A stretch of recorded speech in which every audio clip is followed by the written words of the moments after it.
Welcome again. This is Steve Randy. to Bible Over a Beer. Oh, that's good. Yeah, I'll just do a little shout out real quick today. Not obviously, but we led off from Exodus into Leviticus, and it could be a discussion forever. We're going to keep it short. It's important that you read along with us. We're going to do some high stuff, maybe some low stuff as we go. But man, holy rules, Batman. And with that said, I don't know if you want to rules stacked on top of rules. Yeah. So I'm gonna let you go with this. I'm gonna add some stuff as I feel. Yeah. So I'll just start with the beginning. I mean, we're getting into just rules, and there's just no way we're gonna go through and cover that. You can read that for yourself. But we'll start off with this. We're into Leviticus, chapter 1, verse 1. Now I want you guys to remember this because I'm going to bring it up at the end. God calls to Moses from the tent. All right? Mm-hmm. Remember that. Moses cannot go into the tent, right? They cannot be in God's presence. Correct. We're talking about the tabernacle at this point. Yes, in the specific region of the tabernacle, which is the back room, right, with the grail is. Not yeah, I'm way ahead of myself, and I'm watching movies. No, the Ten Commandments, the Ark of the Covenant, the right. Ark, yeah. So. Right. So, what is this book about, basically? I'll break it down very simply. God realizes that the Hebrews are a selfish, sinful people, and he wants to provide a way for them to reconcile. Yeah, I mean definitely. That's even cynical, but you're exactly right. I mean, he knows that we need rules. Well, I mean, he referred to them that way. Yeah, exactly. So I take it. Yeah, I apologize because it is. I mean, as you know, and as you read this, it's how and when and why and where and what. So right. I mean, so with all the rules, basically, he's providing a way. First people to live in his presence. So you got to remember, be holy. Yeah, God is holy, yeah. Right? Not only that, but the area around God is holy, right? Yep. So even when they approach the tent, I mean, there's plenty of times when he said, "Do not approach the mountain while I'm talking to Moses. Do not touch the mountain; you will die." No. Do not approach the tent unless these reasons. So if you're unholy and you're approaching holy, it's disaster, right? So you have to have a way to make yourself holy. And he's giving them that through the book of Leviticus. Yeah, and it's, from my understanding, to start. I mean, and I'll jump in just a little bit with some detail, but there's 5 offerings specifically.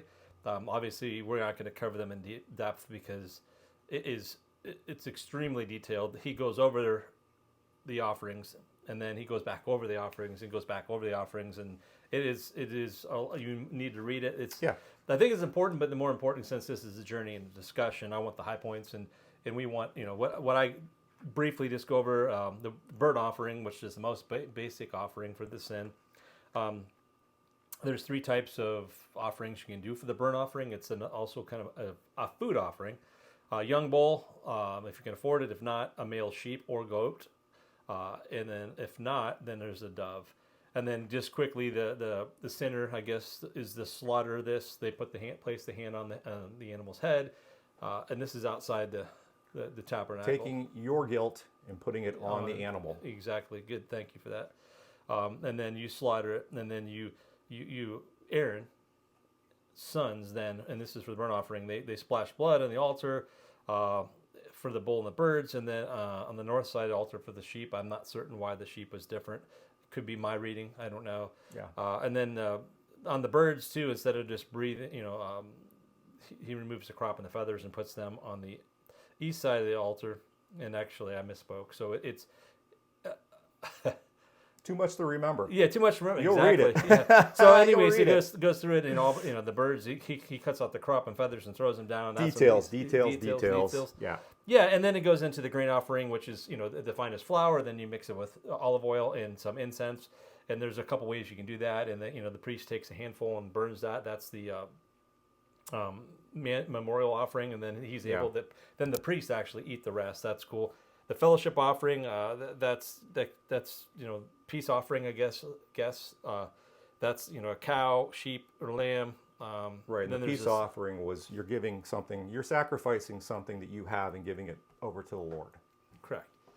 Yes, and I'm not certain. You know, you probably know. I don't know if I caught it. If it's because of some sin they did, or if it was to basically because they know they sinned, they don't know what it is. But there's other things about that. Then it's like so there's the sin offering, which is even more confusing, and it goes through the thing guilt offering, and that's there's all kinds of guilt offerings. There's the unintentional. They all have to be unintentional. But some of them are like, hey, if you sin, but you're not sure, but later you are sure, you do that. Yeah, I found that interesting. Unintentional sin. Well, because I think those are the forgivable sins. I think all sins are forgivable, but I think But you obviously are realizing at a later date that, oh, that was a sin I did. yeah. And this is your method But back at the to time, God. you didn't know. Yeah. Okay. Yeah, and as You can't go through a day without sinning. correct. And we might not even know what it is. And I think this is what Leviticus sets up, is the rules that these are what you can break. I mean, and this is how you atone for them. Right. And it's crazy. I mean, I'm going to be honest. I told Steve it had to be a bloodbath. Yeah. All these people coming with all these animals, and the priests had to have their ritual, right? And they did this twice a day. And the priests had to gut and slaughter and burn some of it and dispose of some of it out of camp, and it was Yeah, yeah. So it's a lot of work to be forgiven. Yes, it is, and that's what I was kind of getting to. I've always jokingly said that being a Christian is a very lazy religion because all you have to do is believe in Jesus Christ, our Lord and Savior. It's much more complicated in there because it's a lot to do that. But I don't find there's a lot to do that, but some people could. Yeah. But look at what it was like to be Jewish and just to follow God's plan. Your whole life from morning until you went to sleep at night was working very hard and tirelessly to make sure you're living a holy life. Yeah, and it's crazy because you had to follow rules, and if you didn't, some of these offerings and stuff we'll learn in a bit. You die from Right. it. So A couple things that I did get from those Yeah. 5 though. There were 2 of them: the grain offering and the fellowship offering. Those were given to the Lord. That was something that you brought. I'm thinking as a thank you to the Lord. So the burnt in the No, the fellowship offering and the fellowship, grain offering. Right. I have something of value. Okay. I'm going to come and present it to the Lord as a gift, as a thank you. I think I get that from burnt. I'm not certain on the grain. I But thought the other 3, the burnt offering, the sin offering, and the the burnt. guilt offering, were a way to say you're sorry. Could be. Yes, and I mean I don't know. I'm saying that so adamantly. I don't really know. It's very challenging. Maybe that's why I'm not. Yeah, I'm just saying that's kind of what I got out of it. So please feel free to comment on that. Yeah, let us know. I mean, I know we'll learn more about this in further chapters. We've already got references from notes we take, and then again we're using the Bible. We're reading it, and then also Yeah. I'm kind of looking in the Bible for Dummies to see if it points. And sometimes it says stuff, but it's getting it from a further chapter, which I think we'll have a reflection video soon once we get past the books of the rules, or when we feel the need to do it, because these are challenging. I mean, this is why it is a challenging. It's important, but is it as important today? I think it's important today to learn the path. This is about the path and the struggles and obviously the burnt offerings. It's the sacrificial offerings of blood, which, as we all know, and again, I'm not spoiling anything because we said we are Christians.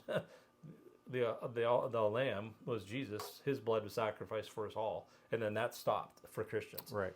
And I don't think, I don't see. I know that the Jewish people still follow the festivals and stuff we'll talk about. Yep. But I don't think they sacrifice things anymore. I'm fairly certain they do not. And there may be just rules today that you can't do that. Yeah, I'd looked that up out of curiosity, and actually it is something that's not, at least from what I read on the old interwebs, which is very reliable. If it's not, It's something that's not, but if it's on the line, But I would It's not true. doubt that there are a group of people out there doing it. I would not doubt it. well, yeah. There's always a group of people that are diehard and and there know. might be sacrificing some crazy stuff, and we don't want to even get down that road. Yeah. That's not our discussion, but so there's a lot of what these offerings are, right. and then it kind of goes into what the procedures. I mean, it kind of goes into the procedures because this is also God telling Moses to share with his people. Yeah. And then they do this. So before they do this, they also tell them about there's garments and stuff that we talked about in Exodus. They have to put these special garments on for certain things, and Are we talking about the priests or just people in general? the priests. Sorry, okay, the priests. The priests. Yeah, I don't know about the people. Didn't catch anything on that. But I did know that it was interesting when after the burnt offerings, they have to burn. There's rules around. We get the overview in the procedures of like the preparation of the animals. Right. But then there's the part it goes into in Leviticus where they're cleaning up. Like, what do you do now with the rest of the stuff? Like, once it's burning, how long does it have to be burning? Like, Right, you've got parts of the animal still remaining. yeah, and So he talks about whether or not you're allowed to eat it, if it has to be buried, if the rest of it has to be burnt somewhere else, and things like yeah, that. and the different offerings, like you have, Right. if it's the food offerings are all burnt offerings, right? Well, a lot of the offerings have a burnt offering component to them, and some of them the priest eat, some depending on the offering itself. And I don't remember, you Yes. can't eat it all; it has to be fully burnt out. And then there's a lot of details into disembowelment and taking the fat off. And one thing I learned is Draining the blood. They didn't eat blood. They didn't eat fat. They didn't eat the internal organs. All right. I mean, that's all done today. I mean, I like fat in my steak, that's for sure. I'm not a big internal organ I hate person. that. See, And I don't like it bloody. Well done. I like it medium rare, and I don't like a lot of fat, but I like marbling. So the burnt offering is to confess your sins, have your sins put on the animal, Yep. and that animal is sacrificed in your place. That animal's dying so that you- you don't yeah. have to die. Yep. Okay. And it is, well, that's what I get at it. So Yeah. is it true? I believe it is. Obviously, let us know. And it's important too because there's a handoff there. We as in the sinner slaughter for the offering, and then the Right. priest kind of takes it from there, and they do the atonement. They're the ones that are into the tabernacle, and they go into the because I think the altars in there, because there's some I'll let you kind of go with it. Yeah, read up on it. You're going to love it. Trust me. Well, I was just going to say you add some more details, and I didn't want to get too Sin far. offering, Yeah. purification, Yep. purification. Guilt is making restitution. Yep. And that's where I left off with the unintentional, and then there's the forbiddens, which so it's interesting because I thought some sin, I guess all sin can be forbidden or atoned Yeah. for. Right. And then so there's the and then deceiving the neighbor, which is, Right, and a lot of that was, you deceive your neighbor. So this is like rules also how to live as a community, right? Because there's a lot of people. If we don't have laws and rules, we have chaos, right? So everybody's got to sort of live a certain way. And one of them was to be kind to the poor, even to be kind to your slaves. Oh yeah. Treat them with dignity. And it's interesting too because we kind of discussed this outside of the slavery in Egypt was where they were slaves, and Yep. okay, so Yep. if he freed you from slave, how come you'll be slaves?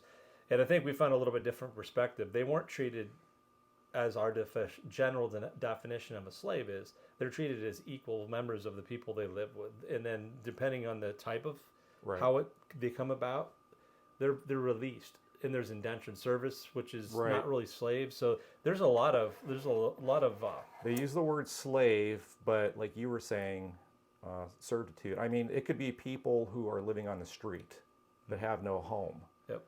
and somebody takes them in as a servant, right? You now owe that person. Yep. For a specific amount of time. So yeah. And I was trying to think.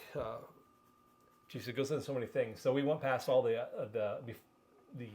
offerings, and then how to do the offerings, kind of briefly. And again, you need to read it and just get. I mean, definitely read through it because I think it's setting up future things and what it meant to be in God's favor.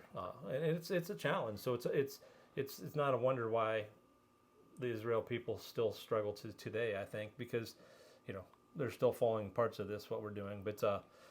I was going to jump into like cleanliness and stuff. Did you want to? You have, I think, more detail on that. You wanted to share, or?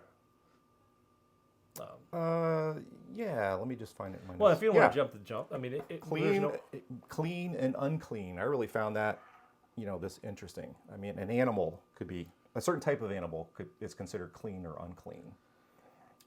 generally, and we're talking about to eat.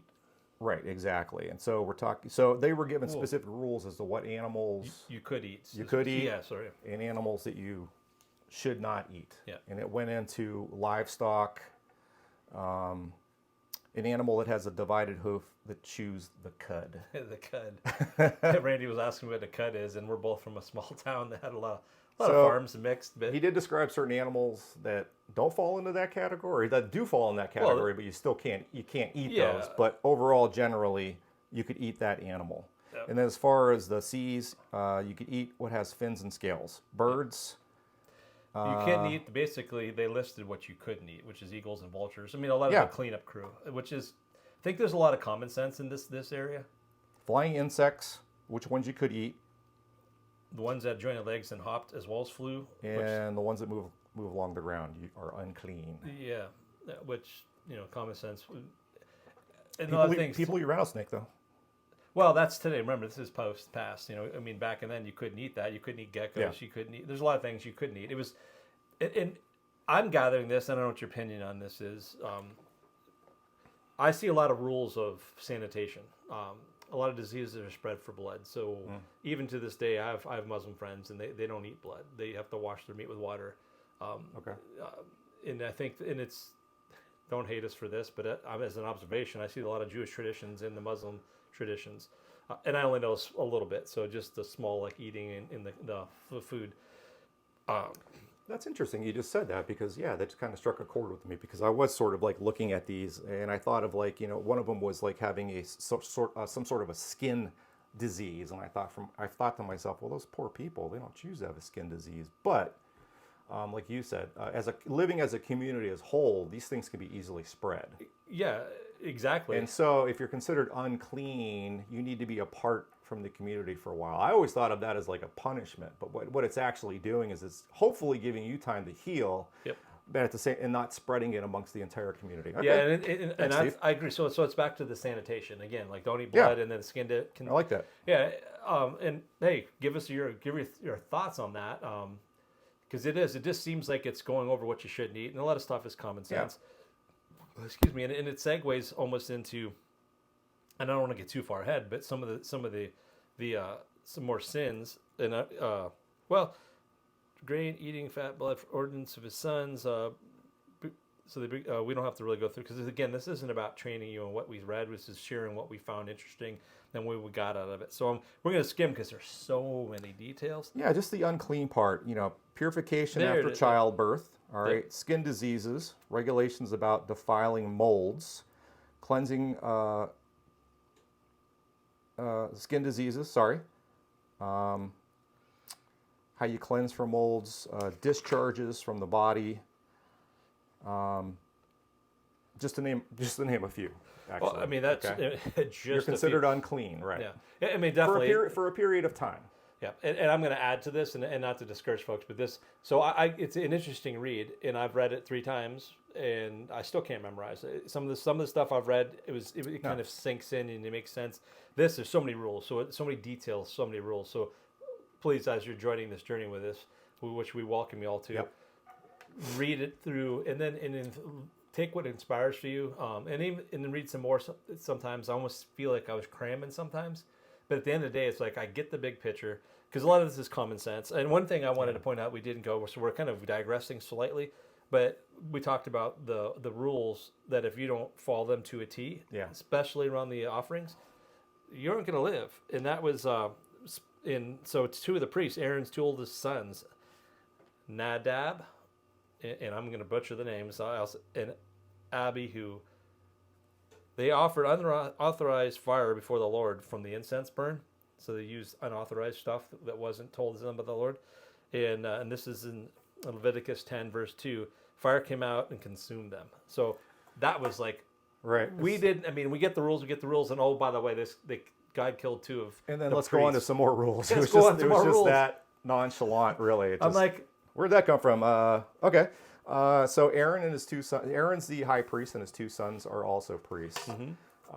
As far as we know from what we read, they're the only 3 priests at this time, well, at least that I've read. Yeah, they're the ones mentioned, but it's about the sons of, so it mentions any male of the priest line.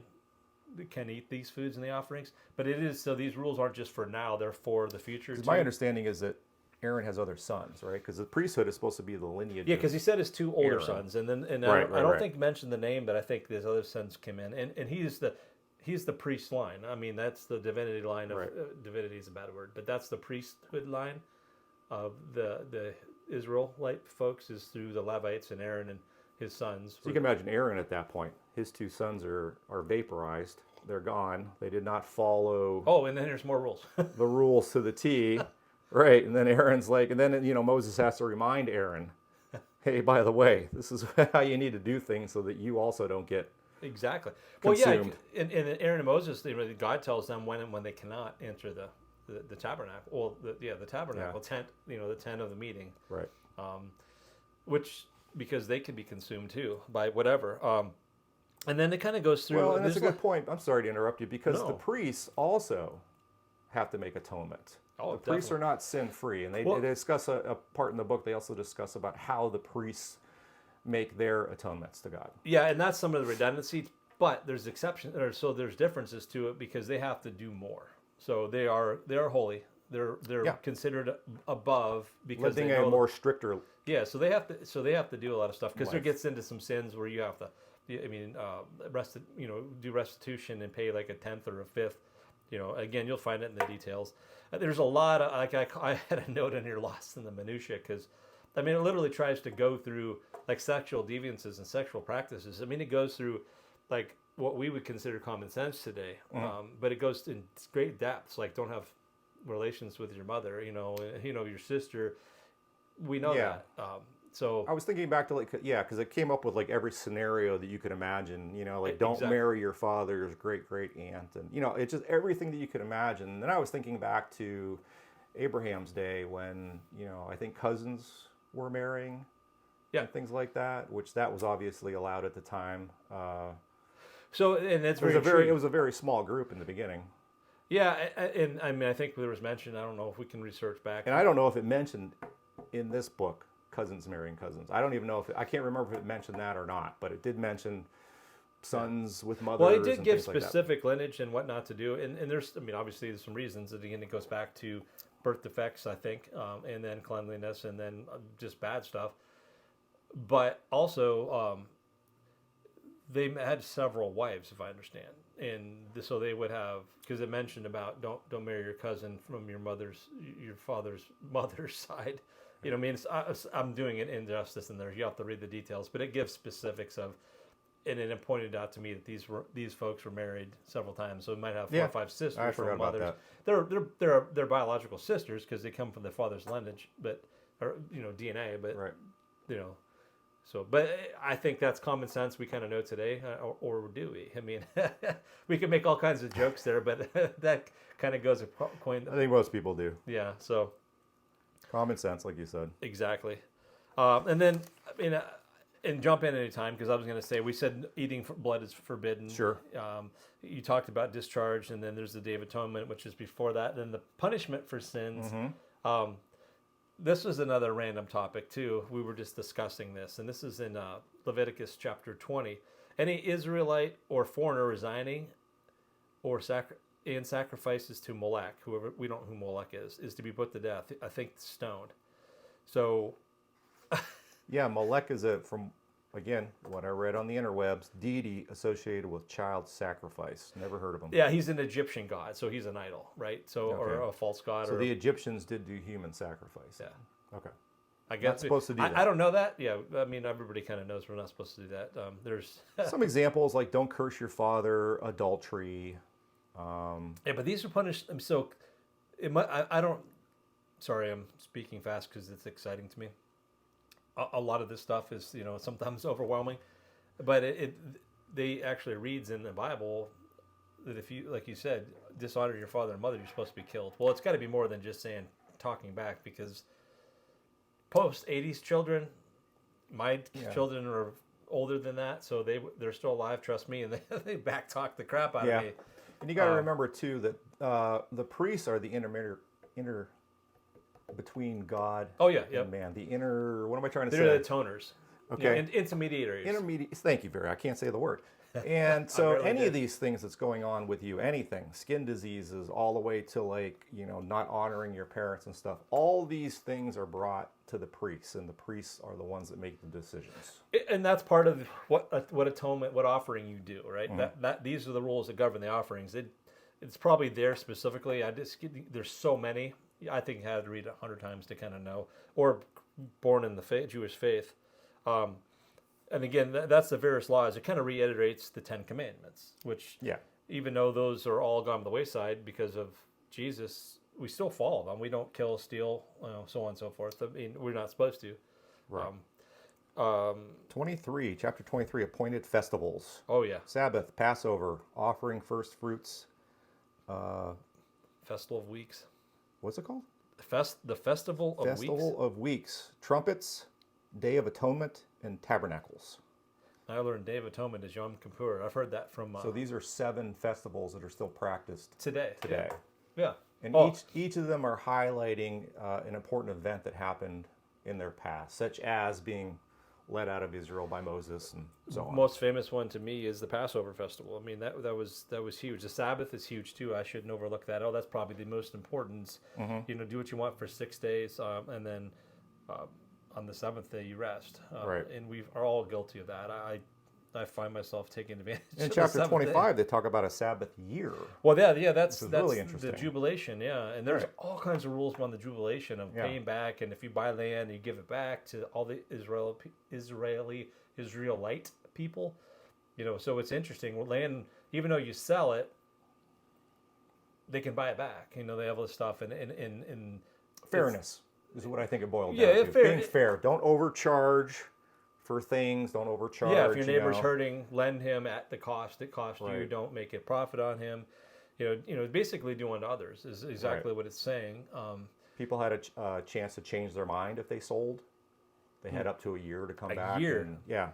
Well, and I think So, the point again, is God more is rules. God is populating his land, the land of milk and honey, with his chosen people, and this is the law to make sure that they stay there. Yeah. Because obviously, if they were to sell and wanted to, and from desperate reasons they needed money, but then they fixed themselves and wanted to move back. If the rule wasn't there, then they would move off, and they would not follow God's plan or His intended purpose. Right.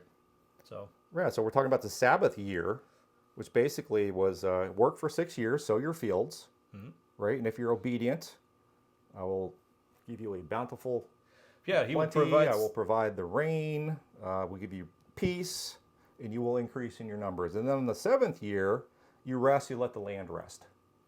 Yes, exactly. And you'll have so much food from the 6 years that you'll be fine that year. And then, exactly, and that's like in the 6th year, you're going to be so bountiful that you're going to be eating the 6th year as you're planning and like that starting to plan. harvest your 8th year, which is the beginning of the next cycle. And it's interesting. They talk about I call it gleaning. That's what we call. I was born a grape farmer in Pennsylvania.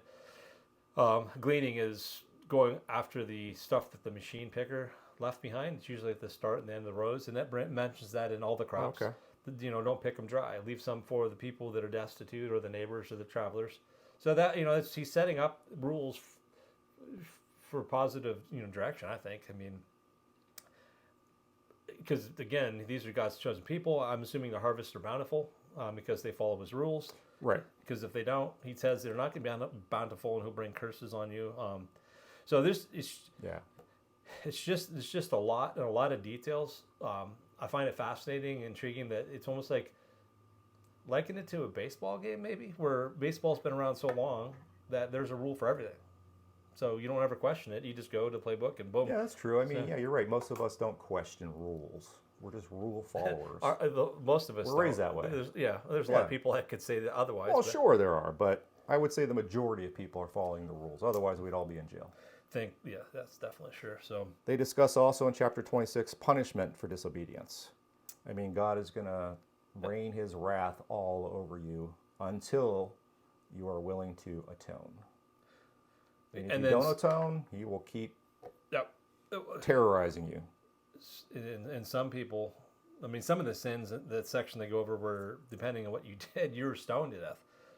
And the people had to do that. And if you didn't, then you were violating the commands too. So then you would fall on the other side of the stoning. So, Right. it's scary times. I mean, I'm happy that we're at in certain ways. Obviously not, well, for more important reasons, Jesus, the most important reason of all, I would say. But I mean, kind of in summary, or in reflection, I guess is a better way to say it. It's very intriguing, very tedious. Take your time, read through it. Is it important to memorize them? I can't say. I I'd don't say see how you no. could. I don't. Yeah. Well, you could. I can't memorize anything. So I don't have any close Jewish friends anymore, and if the ones I did have aren't practicing. So horrible to say that, but I could ask them because I think a lot of this stuff they would know. I mean, I think this is still followed today outside of the sacrificing. I'm sure there's a reason why people continually read the Bible.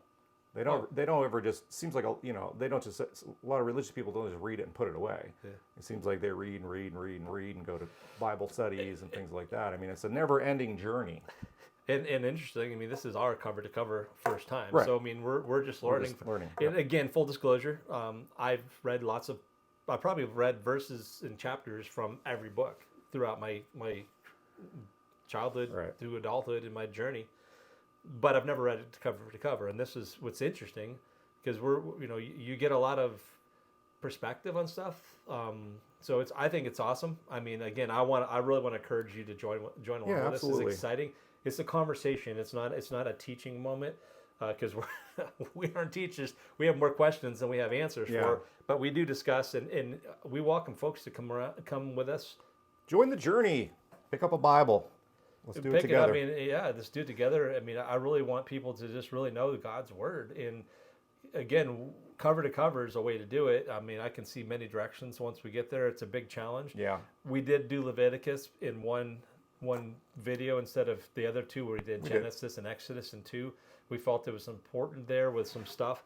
This is as important too, so I don't want to overshadow it, but it's more rules based. And I'd rather.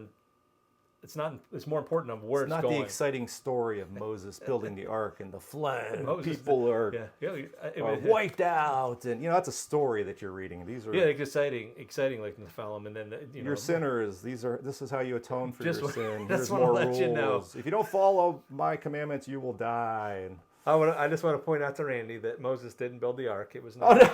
Oh, no. But this is the fun part about it. This is why we're to have this discussion. Who built the ark? No, it did. All right. So I'm going to end it. I think we did too. So welcome back. Please stay with us. Go ahead. All right. Remember the cliffhanger? Oh, yep. The Lord spoke to Moses from the tent. Yes. I took a little peek at the beginning of the next book, which is Numbers. The very first chapter, verse 1. The Lord spoke to Moses in the tent. Oh, that's a cliffhanger. I'm excited. I'm excited. Well, I think we have to leave it with. All right. You all come back now. You hear? Thank you. Cheers. Cheers.